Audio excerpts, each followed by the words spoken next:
तो इससे पहले हमने फंगी के कुछ फाइलम डिस्कस किए थे। तो उसमें बताया था कि फाइकोमाइसिटिस, एस्कोमाइसिटिस, बेसिडियोमाइटिस एंड ड्यूटेरोमाइसिटिस, ये 4 फाइलम होते हैं फंगी किंगडम के अंदर। फाइलम फाइकोमाइसिटिस हमने डिस्कस कर चुके हैं। तो अब हम स्टार्ट करते हैं फाइलम एस्कोमाइसिटिस। ठीक है जी। तो सेकेंड फाइलम है एस्कोमाइसिटिस, इसका फंगी। कुछ पॉइंट्स हैं वो आपको नोट करने होंगे, ओके, जो कि नीट में पूछे जा सकते हैं। तो पहला point, also known as sac fungi, इसे हम सैक फंगी भी कहते हैं। बेसिडियोमाइसिटिस में ब्रैकेट फंगी वाला टर्म आएगा, उसको भी बताऊंगा, ठीक है। सेकेंड पॉइंट क्या है, दे आर यूनिसेल्युलर, एक यीस्ट होता है, और मल्टी सेलुलर पेनिसिलियम होता है। तो अगर क्वेश्चन आ गया नीट में कि यूनिसेलुलर फंगी बताइए कौन सा है, तो यीस्ट आपको क्या डालना है, आपको डालना है यीस्ट, ठीक है। यूनिसेलुलर आ गया तो, और मल्टी सेलुलर का बोल दिया कि फंगी कौन सा है, तो पेनिसिलियम लगा देना है। और थर्ड पॉइंट देख लेते हैं, they are saprophytic, decomposers, parasitic, coprophilous. देखो, सैप्रोफिटिक बता चुका हूँ, डिकम्पोजर बता चुका हूँ, पैरासिटिक बता चुका हूँ। कॉप्रोफिलस का मतलब होता है ग्रोइंग ऑन डंग, यानी कि गाय के गोबर में जो अपना लाइफ सर्वाइव करते हैं, रहते हैं, उन्हें हम बोलते हैं कॉप्रोफिलस, ओके। अब चौथा पॉइंट देखते हैं, माइसेलियम। हमने क्या बताया था, एक ऐसा एक ट्यूब लाइक स्ट्रक्चर था ना, मतलब था वहाँ पे, जिसमें न्यूक्लियस बहुत सारे थे, फ्री न्यूक्लियाई। जो सेप्टम नहीं था, किसमें था, फाइकोमाइसिटिस में।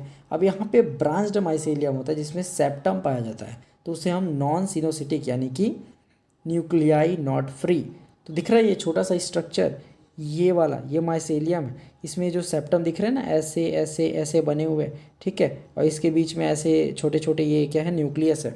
तो न्यूक्लियस क्या है, डब्बे के अंदर बंद है, तो इसे क्या बोलेंगे हम, नॉन सिनोसिटिक। सिनोसिटिक क्या होता है, जिसमें कंटिन्यू, अरे ये सॉरी सॉरी, ये वाला गलत हो गया, ये सिनोसिटिक ये वाला होता है, ठीक है, जिसमें कंटिन्यू फ्री न्यूक्लियाई होते हैं बहुत सारे, ठीक है। और ये क्या होता है, फ्री न्यूक्लियाई होते हैं विदाउट एनी सेप्टम। लेकिन जो नॉन सिनोसिटिक होता है, यानी कि सेप्टम वाला, जिसे हम सेप्टेट माइसेलियम, ब्रांच माइसेलियम या नॉन सिनोसिटिक कहते हैं, वो कुछ इस तरीके से डब्बे में बंद होता है, ठीक है। ये न्यूक्लियस दिख गया आपको, ऐसे होता है, ठीक है। तो इस टाइप के माइसेलियम को हम नॉन सिनोसिटिक या ब्रांच या सेप्टेट माइसेलियम कहते हैं, जो कि एस्कोमाइसिटिस में पाया जाता है, ठीक है। पांचवा point, asexual spore are conidia produce exogenously on special mycelium. पहले हमने क्या पढ़ा था, एंडोजेनसली स्पोर्स बन रहे थे, यहाँ पे क्या बन रहे हैं, एक्सोजेनसली बन रहे हैं, ठीक है। और इसी को हम स्पेशल माइसेलियम को क्या कहते हैं, conidiospores. Conidia on germination produce mycelium, ठीक है जी। यही कोनाइडिया आगे जाके जर्मिनेट होके बनाता है माइसेलियम, ठीक। छठवां पॉइंट देख लेते हैं, sexual spores are called ascospores which are produce endogenously in a sac like structure called asci, जिसे सिंगुलर एस्कस जो है ना, एस्की पूरा को बोलेंगे, और एक एक पार्टिकुलर उसके पार्ट को बोलना है तो एस्कस बोलेंगे, ठीक है जी। सातवां पॉइंट क्या है, this asci are arranged in different types of fruiting body is called ascocarp, ठीक है। ये भी पॉइंट इंपॉर्टेंट है, करना चाहो तो कर लेना, बट लिखना सबको, ठीक है। Example, Aspergillus, Claviceps, Neurospora, morels, truffles. Morels और ट्रफल्स एडिबल होते हैं, ये नीट का क्वेश्चन है। डेलिसियस, डेलिकेसिस ये बोलते हैं, मतलब खाने की चीज़ें को ही डेलिकेसिस कहते हैं, ठीक है। ये 3 एग्जाम्पल देख रहे हैं, ये महाब्रह्मास्त्र है, वेरी इंपॉर्टेंट है, आईएमपी है भाई, ठीक है। ये नीट में बार बार पूछा जाता है, और एस्कोमाइसिटिस का ही है, ऐसा ही पूछा जाता है, ठीक है। तो एस्परजिलस, क्लेविसेप्स, न्यूरोस्पोरा, ये याद रख लेना, बहुत ज़्यादा इंपॉर्टेंट है। अब हम पढ़ते हैं फंगी का तीसरा फाइलम, जिसका नाम है बेसिडियोमाइसिटिस, ओके। तो क्या होता है, they are called mushrooms, bracket fungi और पफ बॉल्स। बताया था ना, अपन एस्कोमाइसिटिस को क्या बोलते थे, सैक फंगी, और इसको क्या बोलते हैं, ब्रैकेट फंगी, ओके जी। हम बेसिडोमाइसिटिस को ब्रैकेट फंगी कहते हैं, और पफ बॉल्स भी कहते हैं, ओके। अब सेकेंड पॉइंट क्या है, they grow in soil, logs यानी कि wood, tree stumps, as a parasite in living body, ये भी ग्रो कर सकते हैं। Example, rust and smuts, plant body में ग्रो करते हैं, रस्ट और स्मट के जैसा। मैंने नहीं एग्जाम्पल तो अभी बताया नहीं है, रस्ट और स्मट्स के जैसा होता है, बस इतना जान लो। ये डिसीज़ पैदा करते हैं ना, पैरासाइट के रूप में अगर बॉडी में लिव कर रहे हैं तो डिसीज़ कॉज ज़रूर करेंगे, ठीक है। तीसरा पॉइंट क्या है, mycelium is branched and septate, ये पॉइंट बता चुका हूँ बहुत अच्छे से। चौथा point, asexual spores are generally not found, okay, ये इंपॉर्टेंट है। Asexual spores are generally not formed, but vegetative reproduction is by fragmentation is common, ठीक है। सेक्स ऑर्गन इसमें एब्सेंट होता है, प्लाज्मोगैमी, कार्योगैमी ये स्टेज आता है, and dikaryon phase also occurs. Okay जी, यहाँ पे देख लो डाइकार्योन फेज तो बता चुका हूँ। कार्योगैमी का मतलब होता है फ्यूजन ऑफ न्यूक्लियस, प्लाज्मोगैमी का मतलब फ्यूजन ऑफ सेल्स या प्लाज्मा, प्लाज्मा मेम्ब्रेन जो होता है ना, सेल मेम्ब्रेन, तो पूरा फ्यूजन ऑफ सेल को क्या बोलेंगे, प्लाज्मोगैमी। फ्यूजन ऑफ न्यूक्लियस को बोलेंगे कार्योगैमी, ठीक है। छठा पॉइंट क्या होगा, basidiospores are exogenously produced on the बेसाइडियम।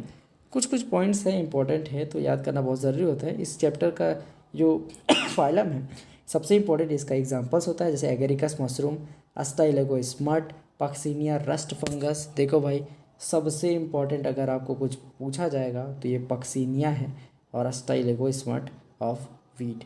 बहुत ज़्यादा ये तो भाई ब्रह्मास्त्र है। पक्सीनिया जो है ना रस्ट फंगस बहुत बार पूछा जाएगा, ठीक है। अस्टाइलेगो कभी कभी पूछ देता है लेकिन पूछता ही है। पक्सीनिया तो आएगा ही आएगा, कुछ भी कर लो रट्टा मार लो इसको।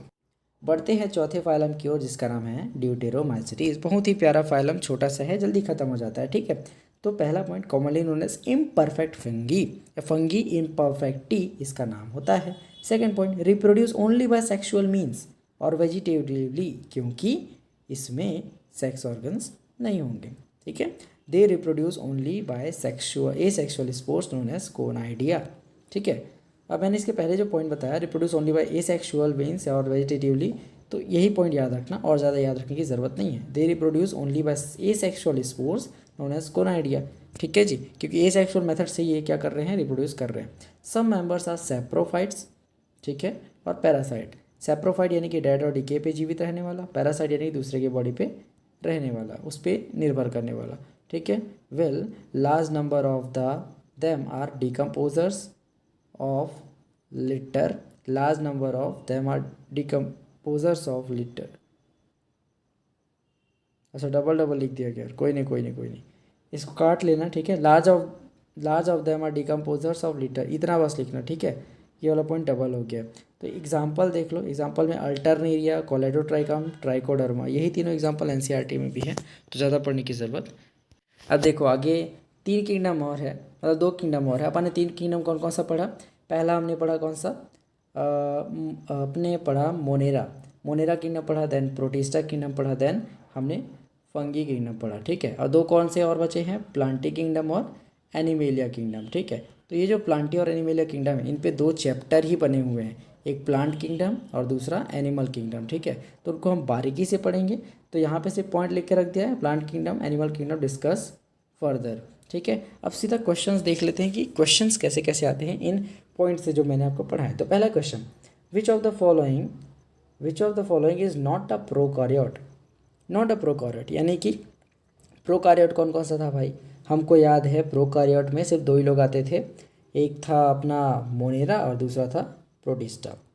तो इनमें से कौन सा मोनेरा और प्रोटिस्टा नहीं है, यानी कि बैक्टीरिया और प्रोटोजोन्स को हमें देखना है, ठीक है। तो नॉस्टॉक क्या है, बैक्टीरिया है। ऑस्सिलेटोरिया क्या है, सियानोबैक्टीरिया है। माइकोबैक्टीरियम क्या है, आराम से दिख रहा है बैक्टीरिया।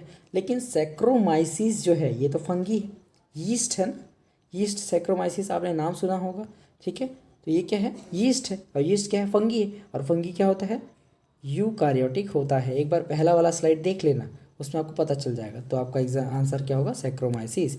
कब आया था, 2018 में। Second question, one of the major components of the cell wall of most of fungi, बताया था काइटिन होता है। इसमें मैं कुछ समझाऊंगा नहीं, अगर आपने नोट्स पढ़े हैं तो आपको डायरेक्ट क्वेश्चन का आंसर मिल जाएगा। तीसरा क्वेश्चन इंपॉर्टेंट है भाई, विच फंगी कंटेन्स हेलुसिनोजेंस, ठीक है। इसमें मैंने नोट्स में नहीं लिखा है लेकिन आप अलग से लिख लेना। एमेनिटा मस्कैरिया आ सकता है, 2014 में आया था, तो आगे भी आ सकता है। एमेनिटा मस्कैरिया हेलुसिनोजेनिक प्रॉपर्टी रखता है। हेलुसिनोजन का मतलब होता है जो नशा वशा होता है ना अपने को, ठीक है, माइंड को भ्रमित कर देता है, जो सीएनएस सेंट्रल नर्वस सिस्टम पे काम करता है, वो हेलोसिनोजेंस प्रॉपर्टी उसी को हम बोलते हैं, जो माइंड को भ्रमित करता है, शॉर्ट पीरियड ऑफ प्लेजर देता है। ड्रग्स वगैरह जानते हो ना, उससे रिलेटेड है भाई, ठीक है।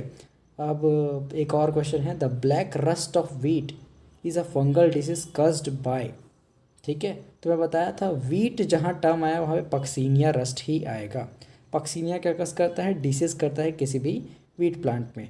तो पक्सीनिया हमेशा रस्ट होगा, रस्ट करेगा, रस्ट फंगस होता है। यहाँ पे देखो लिखा हुआ है रस्ट ऑफ वीट, तो यहाँ जैसे भी रस्ट देखोगे आपको दे डालना है आंख बंद करके पक्सीनिया। ठीक है भाई, किसी भी ऑप्शन में और पक्सीनिया दिखेगा नहीं। ठीक है, तो कुछ नोट देख लेते हैं यहाँ पे। पहला नोट है Puccinia forms uredia and telia on the wheat leaves as it is, रट लेना, ज़्यादा कुछ नहीं समझा सकता इसमें। दूसरा है columella, columella is a specialised structure found in the sporangium of Rhizopus, ये भी डायरेक्ट पॉइंट है आपको याद। यहाँ पे एक और क्वेश्चन दिया हुआ है which fungal disease spreads, which fungal disease spreads by seed and flowers. ठीक है, सीड एंड फ्लावर्स के थ्रू कौन सा डिसीज, फंगल डिसीज स्प्रेड होता है, तो लूज स्मट ऑफ वीट। ये याद रख लेना यार, इसके लिए कोई ट्रिक नहीं बता सकता प्लीज़। कुछ और नोट देख लेते हैं यार छोटे छोटे। ठीक है, तो Penicillium and Aspergillus both produce toxins and stored in the, कहाँ पे स्टोर होता है ये, सीड्स और ग्रेन्स में स्टोर होता है इनका toxic substance. Aspergillus produces aflatoxin in fruit vegetables seeds etcetera, और पेनिसिलिन क्या करता है, produces yellow rice toxin in rice, barley and corns. ठीक है, डायरेक्ट याद कर लो प्लीज़, और मेरे को इसको एक्सप्लेन करने में मत बोलना है यार, क्योंकि अब स्टेटमेंट है यार, इसको तो याद करना पड़ेगा आपको। ठीक है, तो एक और क्वेश्चन यहाँ पे देख लो, इंपॉर्टेंट है, विच of the following secrets toxin during the storage of condition of crop plant. तो मैंने बताया कौन कौन सा, एस्परजिलस टॉक्सिन रिलीज करता है और पेनिसिलियम रिलीज करता है टॉक्सिन को, कब, जब वो स्टोरेज कंडीशन में होते हैं, तो पेनिसिलियम और एस्परजिलस क्या रिलीज करते हैं, टॉक्सिन को।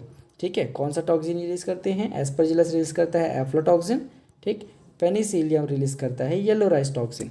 तो क्वेश्चन आया है विच of the following secrets toxins during storage condition of the plant, तो हमने बताया था एस्परजिलस और पेनिसिलियम, तो बोथ ए एंड बी आपका आंसर हो जाएगा। तो इसको टिक लगाओ, 4 नंबर पाओ और आगे बढ़ जाओ। ठीक, अब इसके आगे हम डिस्कस करने वाले हैं virus, viroids, prions, lichens, not mention in 5 kingdom, but इनको हम अलग से पढ़ेंगे क्योंकि ये चैप्टर्स में दिए हुए हैं।